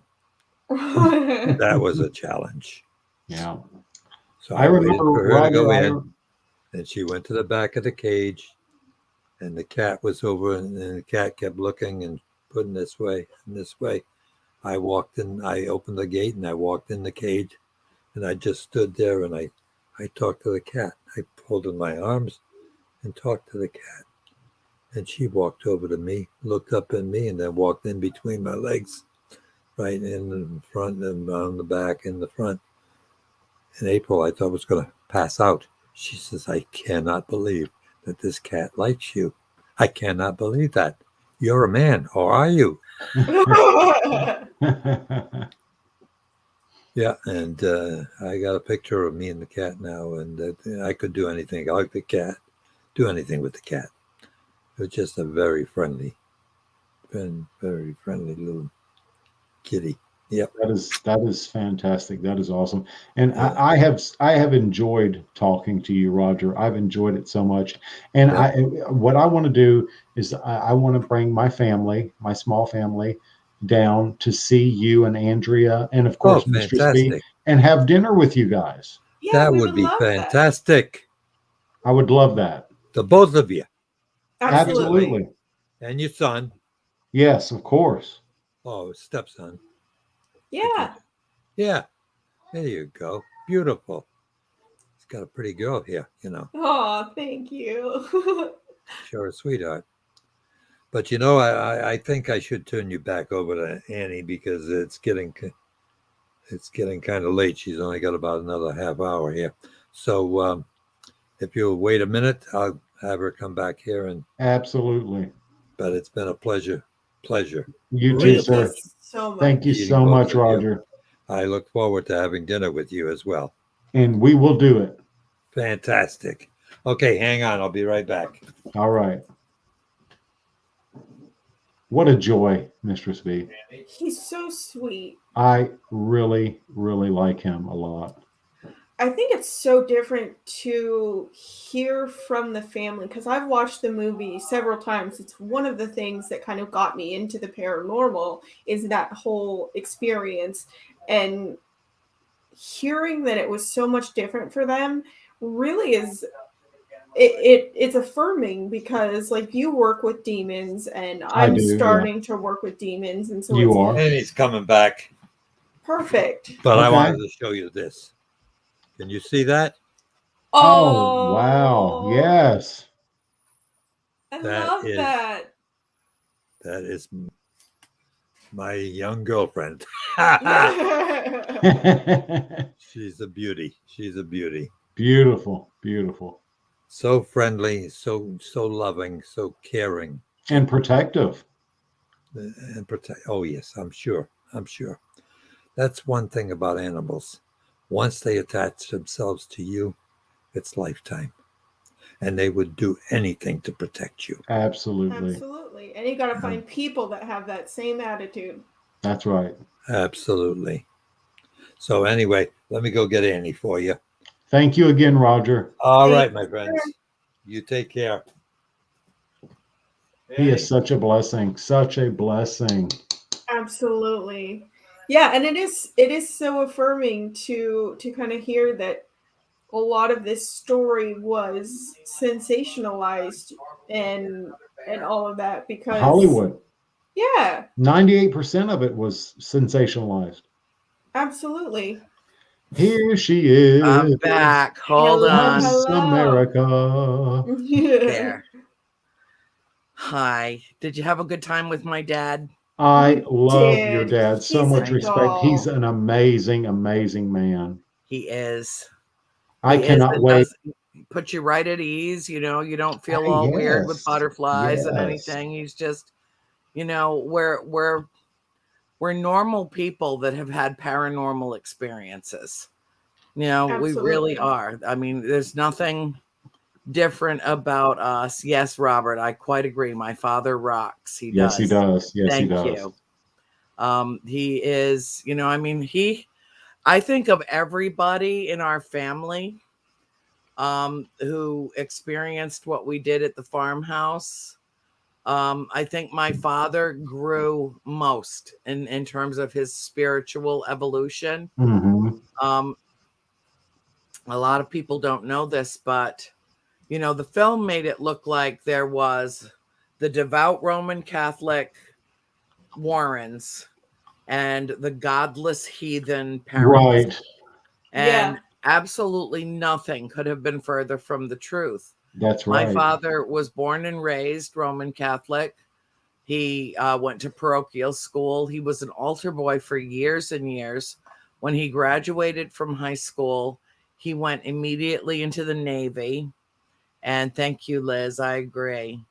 And his intention was to serve his country in the Korean War, and then to come back and go directly into the seminary and become a priest. Mhm. Wow. That was what my father had mapped out for his life as a young man. And while he was in the Navy, he met my mother and fell in love, and all bets were off for the priesthood. Yeah. And so it was really not a matter of us not being Catholic. My mother converted to Catholicism to marry my father. She was a Southern Baptist. Excuse me, I have the hiccups a little bit. They'll pass. Andrea, Mrs. Spee, if you will excuse me, I have to go to the facilities. You go right ahead. You've been the one sucking down. I don't even know all that you've been sucking down. So what is it, Dad? What is baby juice. I'll be right back. Yeah, everything's fine. Okay. I was telling them about your background as a Roman Catholic and an altar boy. Oh, you told him about Uncle Gene? Good. Very good. Yeah. Yeah. Okay, good. So, you know, that was a complete misrepresentation and a mischaracterization of our family. Yeah. You know, we went to church pretty regularly as a family. And it was, I think, the second Easter. April was probably 6 or maybe 7, but she was still quite young. My baby sister that passed away, God rest her soul. She died in 2017, very suddenly and tragically. And none of us will ever get over the loss of April. None of us ever will. Time does not heal all wounds. No, ma'am. But she is with us and around us all the time. Absolutely. But we were in church, and the priest was closing out Easter Mass with, and the Father and the Son and the Holy Ghost. And April, in her big girl outdoor voice, turned to my mother, and we took up a whole pew all by ourselves, our whole family. Yeah. And she just looked at my mom and she said, "See, Mom, God has ghosts just like we do." Oh, dear. And every head turned in the church, and the priest followed us out down the steps, and he approached my father and he said, "Mr. Perron, I'd appreciate it if you would take your family and worship elsewhere." Wow. So we were nicely expelled from our Catholic church. Not so much excommunicated as yeah, pushed off to the side. Yeah. Well, and because, it was a situation where I don't think that anybody could, even though the priest was not my favorite human being, he had issues. Trust me when I tell you, he was a cranky son of a bitch, but, but he was afraid. He, had, I'm sure, heard the rumors about the old house up on Round Top Road. And, yes, Sarah, it was out of the mouths of babes for sure. They speak the truth. They do. Considering that the whole belief in, afterlife and spirit resonates within the Catholic Church, and that the ritual of exorcism and demonology originated in the Catholic Church, for him to have basically expelled us, cast you out, it was very sad. I mean, my father was very angry. He was a man who had devoted his life to his religion. Even after being married and having children, he made sure we were all baptized, that, we all made our first communion, that, we were a part of the church. And when we moved to Harrisville, we immediately went to St. Patrick's Church, which was the Catholic church in the middle of Harrisville. It was the closest one to us. We were welcomed in to the flock, and then we were pushed away because the priest was afraid that our presence there would cause him to lose some of his following. And so really, when you think about these things, it's so much of it is based on fear. So much of our lives is based on fear. And that priest was afraid that our family's presence in St. Patrick's would impact perhaps the bottom line in terms of the passing of the plate, impact, the number of people that came to church, because if we were still welcomed there. I mean, I can't read his mind, and of course he is long gone. He was not an elderly man, but he was an older gentleman when we first started going to church there. So I feel quite certain that he has passed away now. And I don't speak of him disparagingly, because he was doing the best that he could in a situation that he did not understand. And he was afraid that it would have a negative impact on the parish. So I have really a believe question that. I have a question for you. At any time in your childhood when all of these things were going on, was there ever a time that you and your family felt fear? Yes, all the time. Okay. All the time. There were things going on in that house that fear was the absolutely legitimate response to it, because it was something that we had never experienced before. There were life-threatening situations that occurred at the house, not just with my mother, who was, relatively frequently under attack there, with some frequency, certainly. Yeah. But also my sister Cindy had gotten injured several times. My sister Christine was terrified out of her mind. My sister Nancy got trapped in the morning room. Wow. My sister April did not have extremely fearful experiences at the house that she ever shared. She had made friends with uh, the little boy, the only spirit that ever self-identified. Yeah.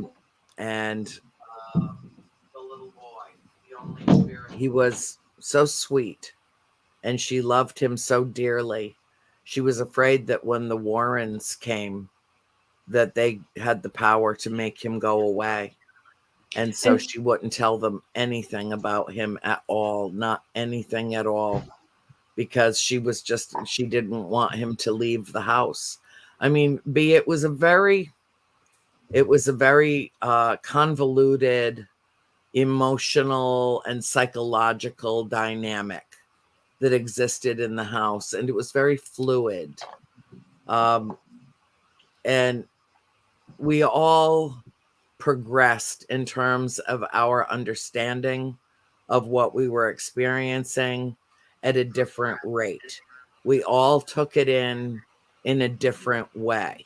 We were 7 very unique individuals. There was nothing cookie cutter about us. Hold on, let me read this. Just curious. Did the Warrens take part in a seance in your home and things didn't turn out so well? Your parents asked them to leave? I absolutely have no idea. I don't know which documentary it was, Steve, but that sounds accurate. Yes. Only my father asked them to leave at the top of his lungs with language that is not something that I would repeat on your air here. Yeah, he basically threw them out of the house. Thank you very much. Thank you. It was a terrible scene. It was an absolutely terrible scene. I thank God every day that my mother has no memory of that night.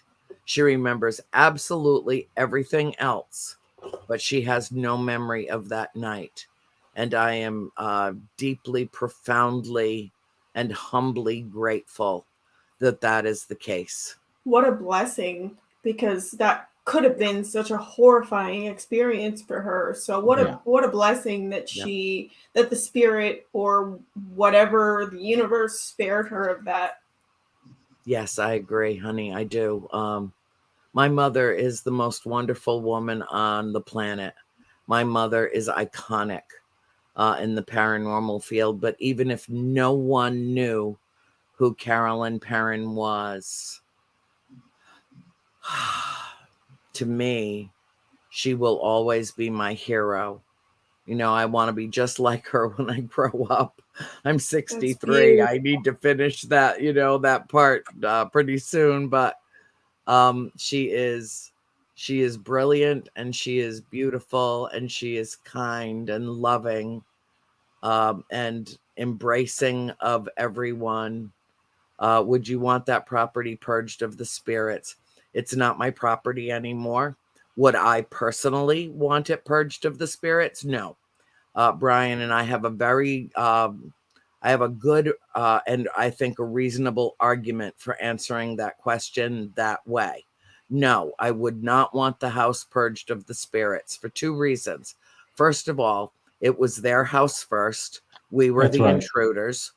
And if they feel compelled or have some kind of a profound attachment to that place and feel compelled to either dwell there or visit frequently, then I believe that that is their prerogative, and that it is not our prerogative to tell them if they can stay or go.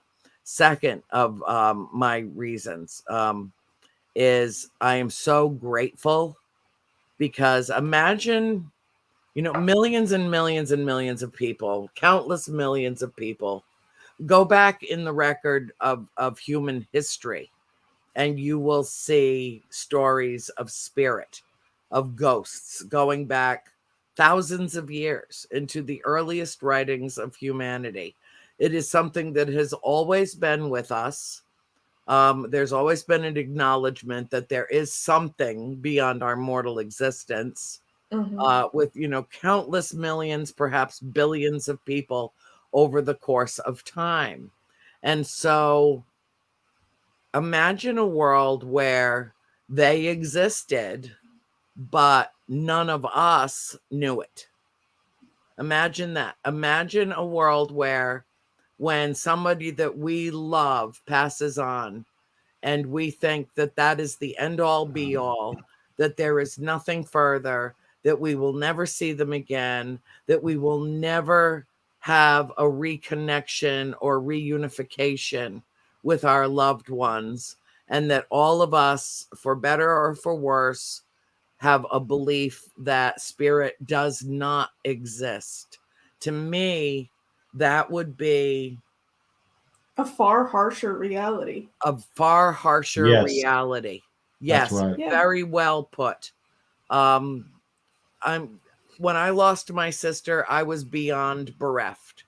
When we lost our little Lucy, beyond bereft. And yet, I will tell you this, and I haven't shared this very much with many people, but I will tell you this. My sister Nancy has four granddaughters, including Lucy, who we still speak about in present tense, because she is spirit now and she is among us and with us. When my sister April died, Nancy's second born granddaughter was 4 years old. And you're welcome, Brian. And my sister visited her. They had a very close bond. They truly, truly loved each other. And April visited her after she died. And, our sweet little Amelia told everybody in the family, Auntie April came to see me. Oh my God, she looks so good.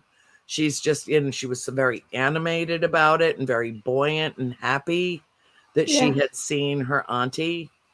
And I don't know if she ever came again, although I know she has visited her in dreams. The day that the floods hit Tennessee, she was staying with her other grandmother. She wasn't with my sister Nancy that day. She was with her other grandmother, Becky. And while the floods were occurring, and none of us knew about it, it hadn't hit the news yet. It hadn't hit the Weather Channel yet. This was an ongoing emergency situation that had not even been reported on yet. And Amelia walked out of her bedroom at her grandmother's house and said, Grandma Becky, Auntie April just came to visit me again, and she has Lucy with her. Why does she have Lucy with her? Oh. And Becky called Nancy, who had just received a phone call that Lucy and her mother had been swept away.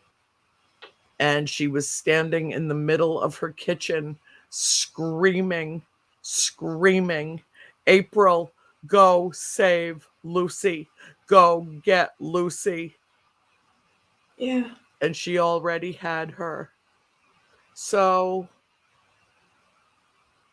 to know that child died almost instantly, to know that she did not suffer, that she didn't have time to be terrified.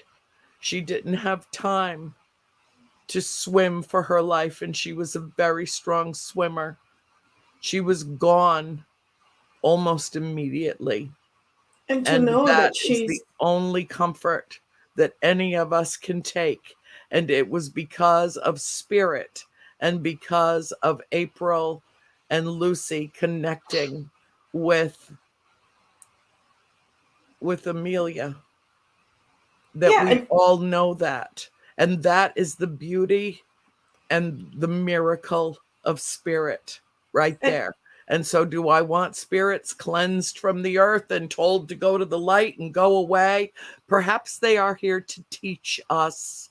Perhaps they are here to connect with us in absolutely profound, significant, deeply emotional ways, so that we dare to have faith and a belief in something that is beyond our mortal existence, life and death and afterlife being transformative, being 100%. transitional, being energy that is shifting into another form.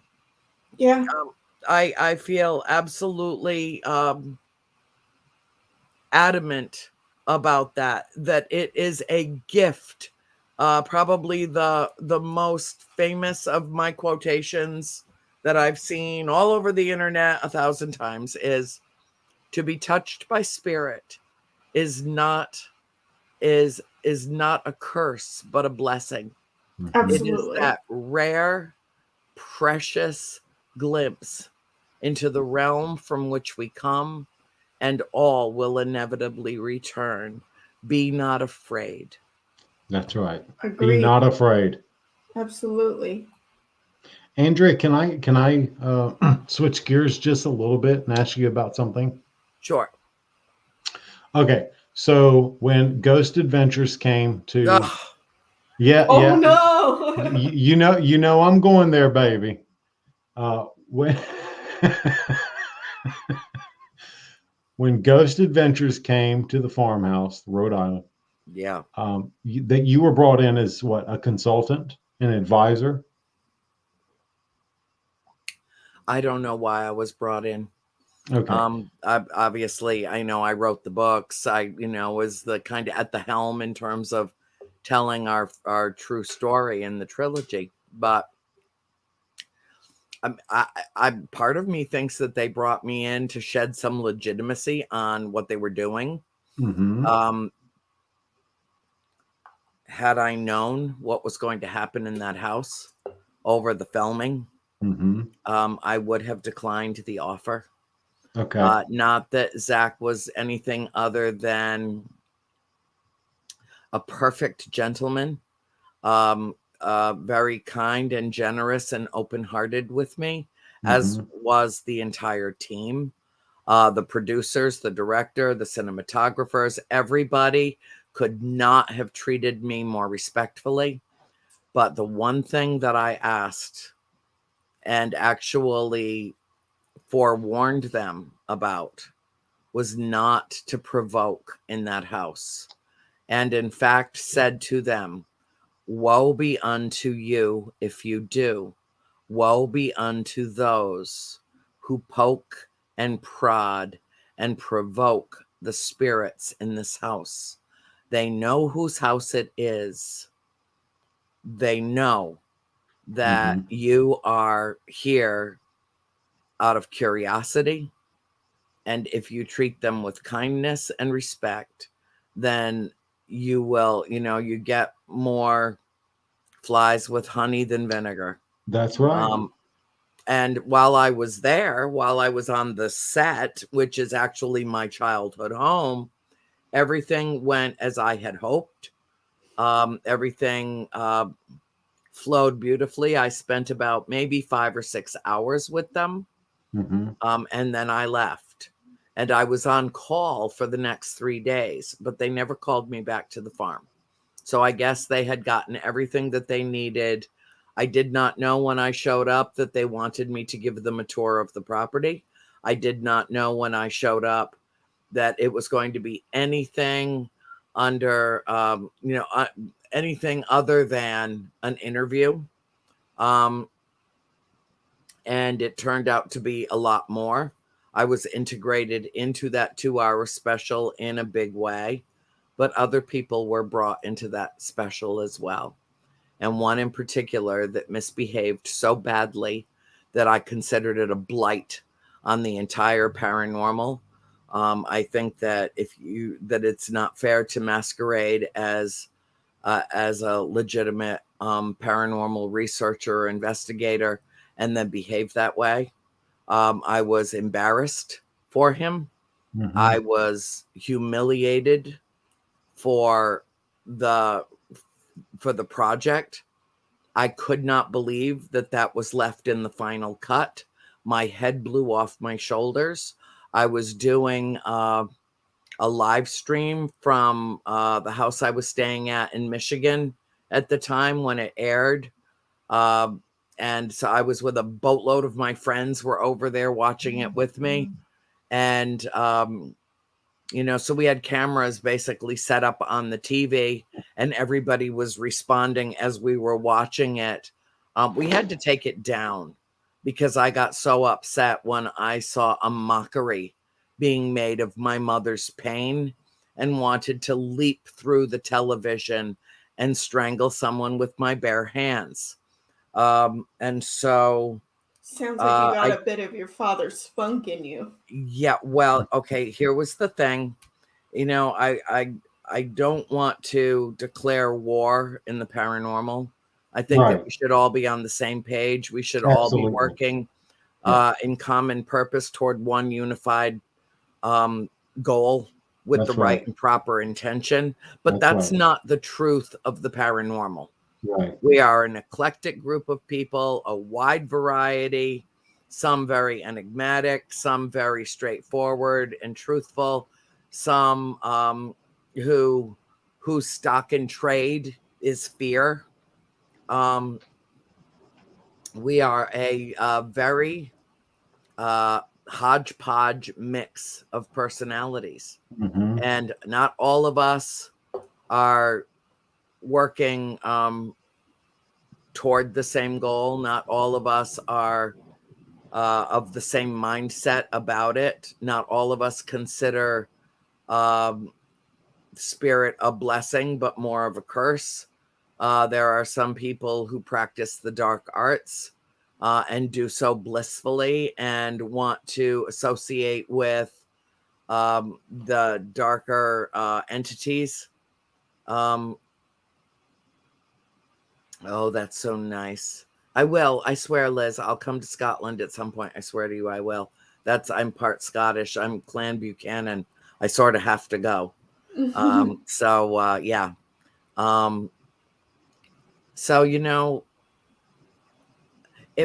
I've done a lot of documentaries, I've done a lot of television shows, a lot.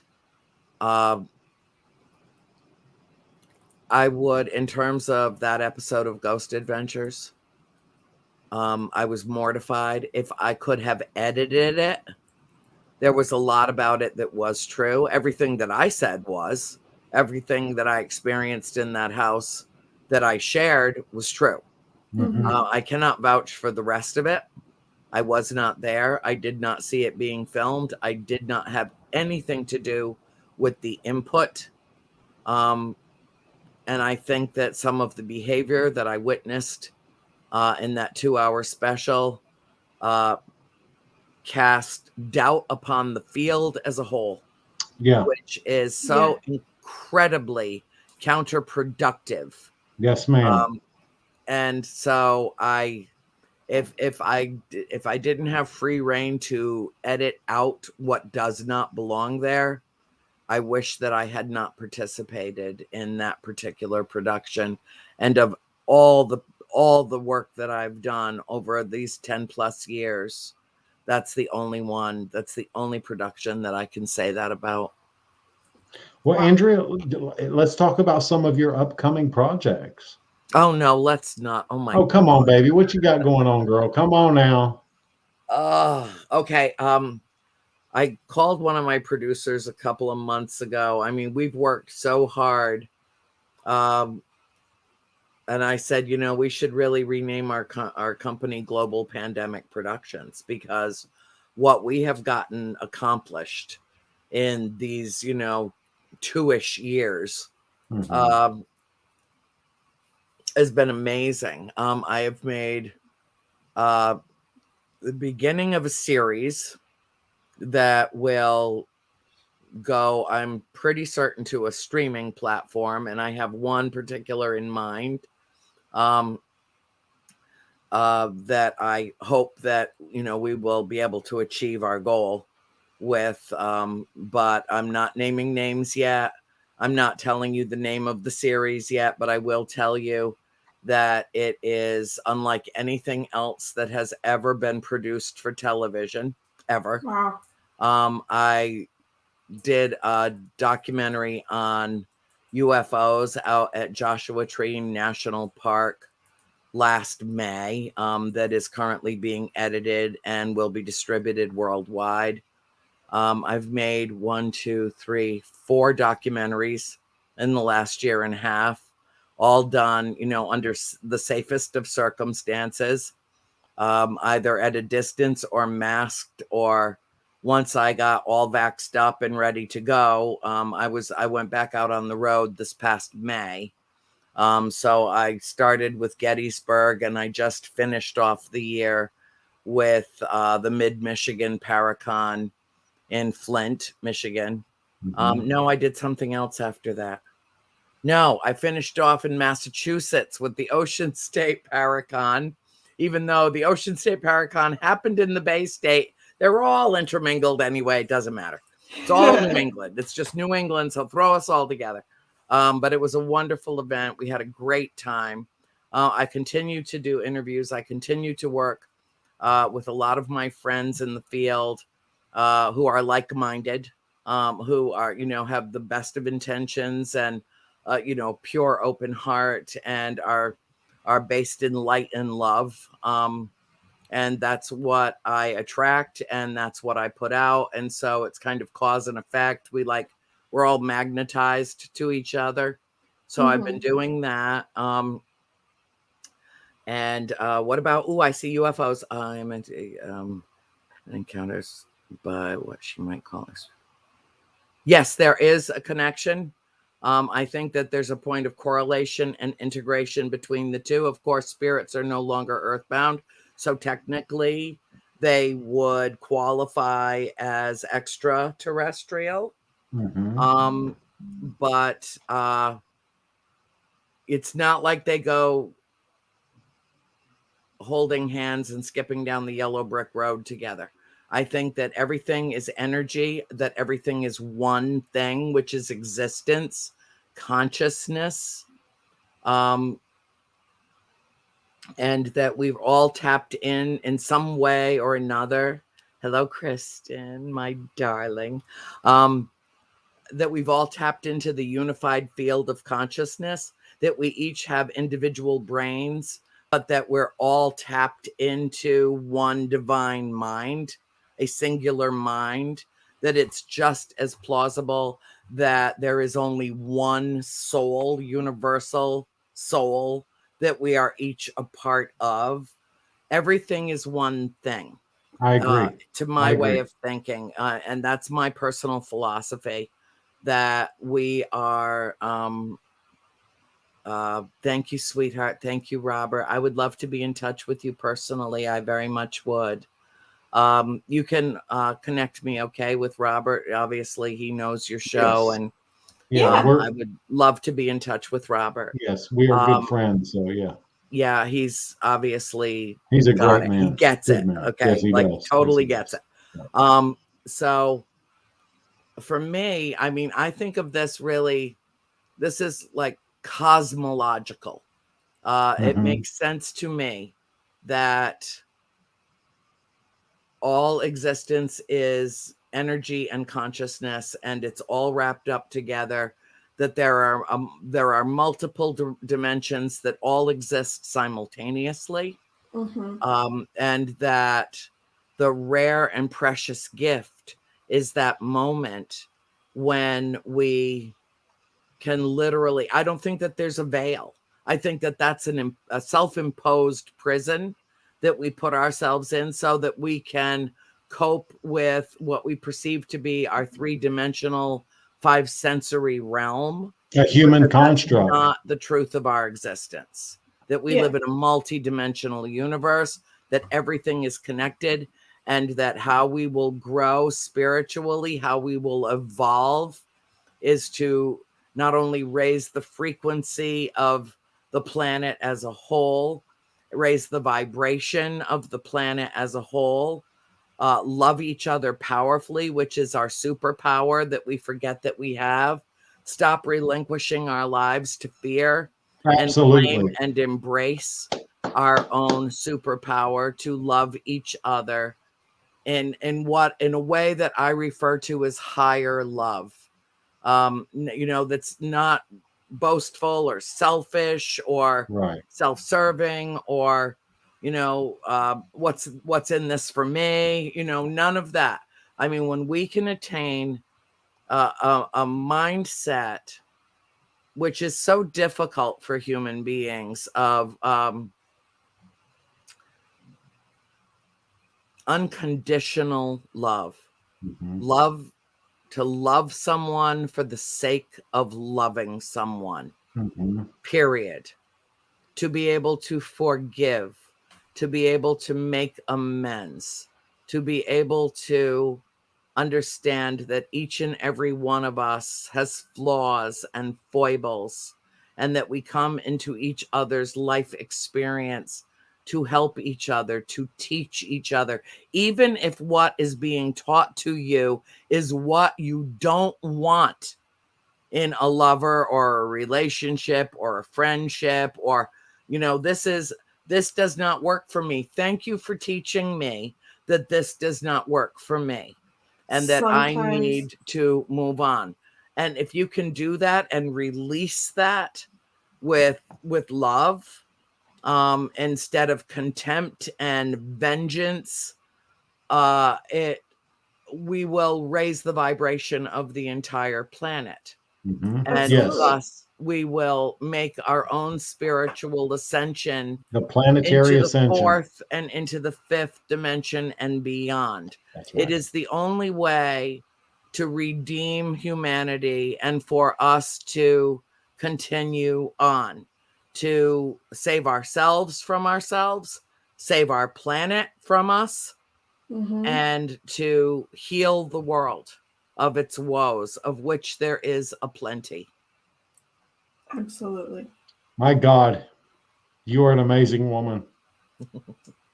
Thank you I'm so a tired much. ass woman. I've been up since 4:00 this morning watching utter devastation and praying for people and crying and, just feeling sick, truly sick all day long about the horrible loss of life, and yet, today was the day when I needed to go to my sister's house, and she lives about an hour, a little bit more than an hour away from us. And, we loaded up the car with her Christmas gifts and things that she would need to make Christmas easier for her, and brought everything up to her today.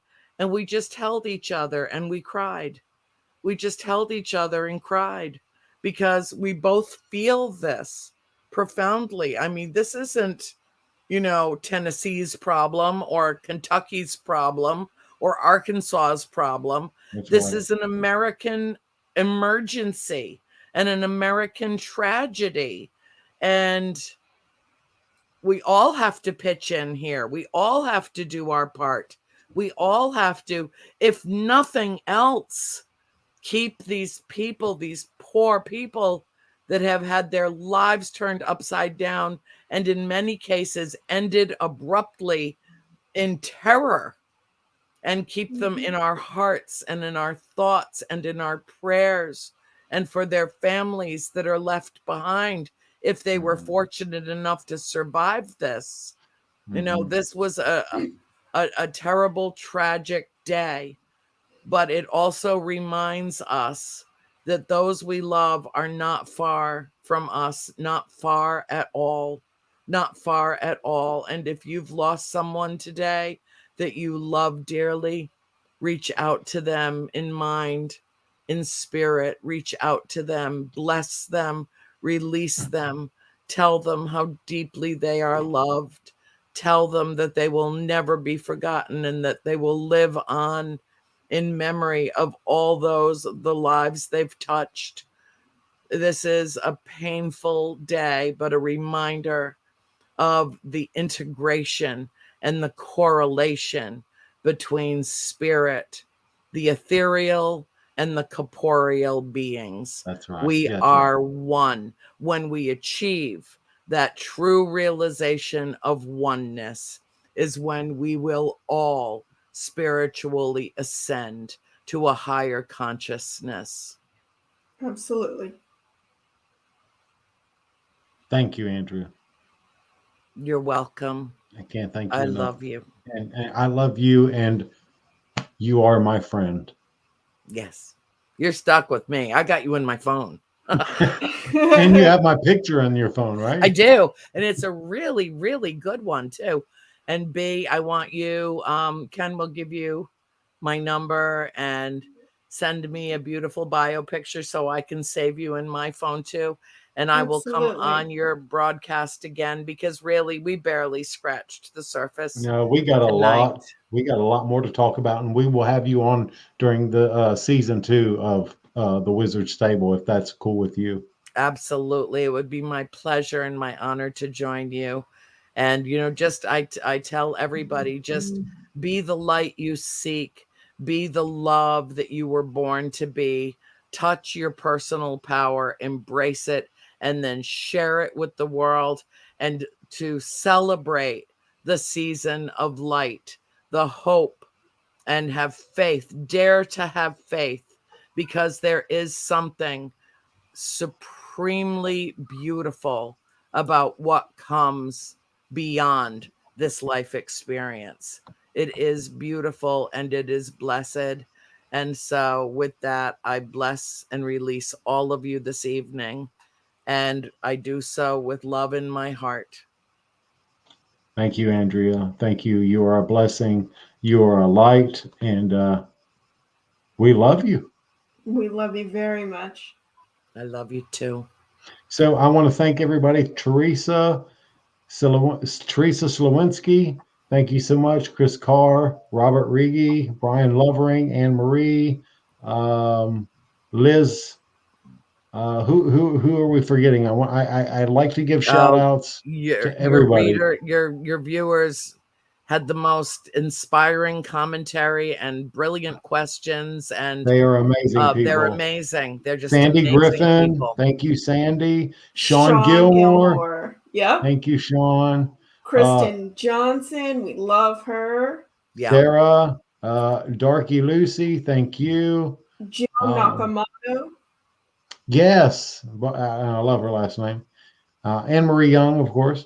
Lori Ramsey, Sarah Wurzbach. Yes. We're missing somebody else. Who are we missing? Melvin from Unexplained Possibilities. Yes, we love Melvin. Let's see who else. Lori A. Ramsey. And thank you to our moderator. Yes. Thank you to our moderator. Laura Romaine. Thank you, Laura Romaine. Yes. Yeah, Laura, you did awesome. You did a great job, baby. Thank you for everyone, because it is the sharing, you know, the mutual sharing of the energy that went into this tonight. Joshua Babel does help the world heal, you know, and it's immeasurable, it's incalculable. But we literally raised the vibration tonight, having these couple of hours together. Yes, we have. And it's a beautiful thing. And so let's celebrate it, and let's celebrate each other, you know, because this is a unity circle, if there ever was one. And I very, very much appreciate everyone that contributed to this wonderful broadcast tonight. Thank you all very much. And thank you once again, Andrea. And nothing but love and blessings from the source, whatever he or she may be. Personally, I think God's a woman. I call it it. That's the way to do crime it. creator, source consciousness, whatever you want to call it whatever you want to call it. But no, I don't necessarily think it's a woman, because I think if it was a woman, she would never ever have tolerated how women have been treated throughout history for the vast amount of time that human beings have existed. Yeah, So, I mean, yeah. It's kind of a joke of mine that God is Okay. a woman. Yeah, well, we're gonna let that. Yeah, I'll just call it it. And the source divine. The source divine. Yes, absolutely. Divine mind. There you go. Yep. There Let's you go. just tap into that. And Logan Hellspine, thank you, Logan. Yes. So, and Nathan Sandoval, thank you, Nathan. I know him. Do you? Okay, Yes. cool. Yeah. All right, Mistress B, thank you, baby. Andrea, again, thank you, and tell your father thank you so much. I He will. was a Absolutely. Yeah, he's a great guy. So everybody have a blessed night. Thank you for tuning into the Wizard's Table podcast.